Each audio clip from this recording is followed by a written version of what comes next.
Oh man, today we're doing some delicious chicken. Doesn't that look good? We're making jerky chicken.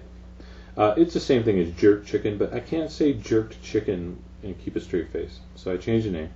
So there we go. 2 boneless, skinless chicken breasts. Those are about almost 8 ounces each, big ones.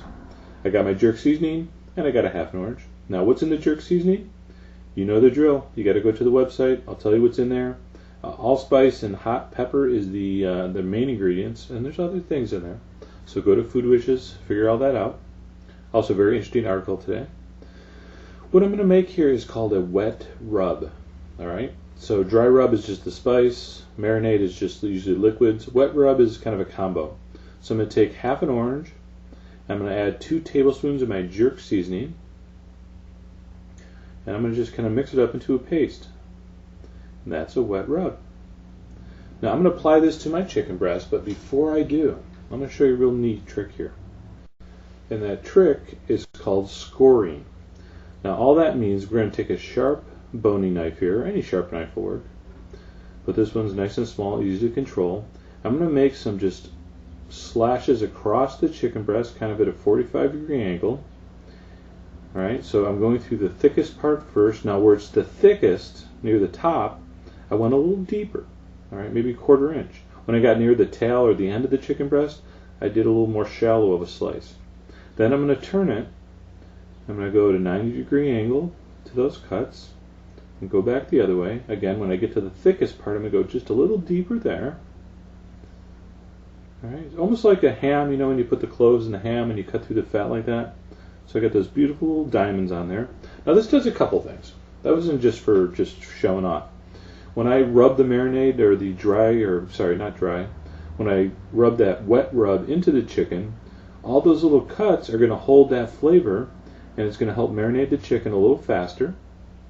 Now I'm going to put this overnight, so that part didn't matter too much. But it's going to create more surface area. Surface area equals flavor. So one reason we do it is it just gets the flavor inside the chicken a little more.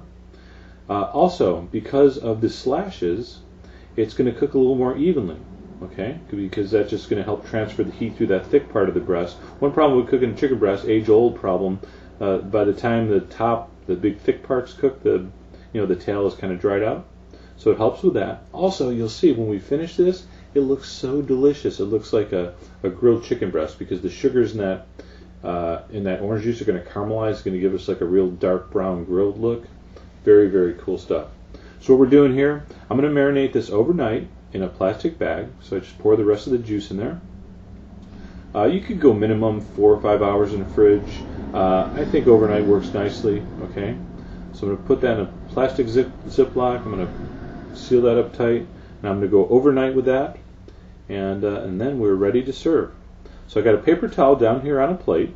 Now when you do wet rubs, or even marinades for that matter, I like to give them a little pat with a paper towel because I don't want these chicken breasts to boil in the saute pan. I actually want them to sear and get almost a nice dark brown, almost black kind of. Remember blackened fish? Whatever happened to blackened fish? I think that went out of style as soon as people started putting smoke alarms in their houses. But anyway, before we fry these, you got to add salt. See, there was no salt to our marinade. That would have pulled out the liquid. So you're going to salt these right before we put them in the pan. Both sides, of course. I only showed you one side. Now, you might have noticed, hey, how come we didn't put garlic in that wet rub? I was going to, but I'm going to saute these in a garlic-infused oil. All right, so my pan's on high. I got my garlic-infused oil. How do you make that? You got to wait for that demo. Now, you know the drill. I start the pan on high, and I turn it down to medium, and I'm going to add my chicken breasts. And I'm going to give these about 5 or 6 minutes per side. I start with the slashed side down. Okay. Now, how do I know when to turn this? You might have heard me say this in one of the fish demos, but let me show you. Let me turn this one around. When I see the heat has gone up about halfway up, see, it kind of looks like it's gone about halfway up the chicken breast, then I'm pretty much safe to turn. And look at that. I mean, the sugars in the orange juice and they start to caramelize. It really does look like a grilled chicken when you're done here. All right, so my jerky chicken just got turned, and I'm going to cook it till done. Now, how do you know?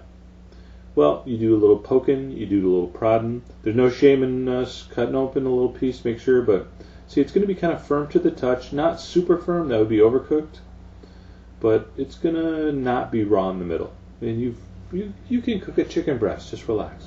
So that went about 6 minutes on that side. All right, I'm going to serve it on my famous top secret 12-second coleslaw, which I'll be demoing very shortly. All right, it's kind of just a very basic coleslaw, which makes a perfect base for this spicy, aromatic, exotic, tropical jerky chicken. And I had some sweet potato fries, perfect with this dish. So anyway, please go to the blog today, the website, foodwishes.com. Make sure you get all the ingredient amounts for our jerk seasoning. And very simple dish, like 3 ingredients. You can do it, and enjoy.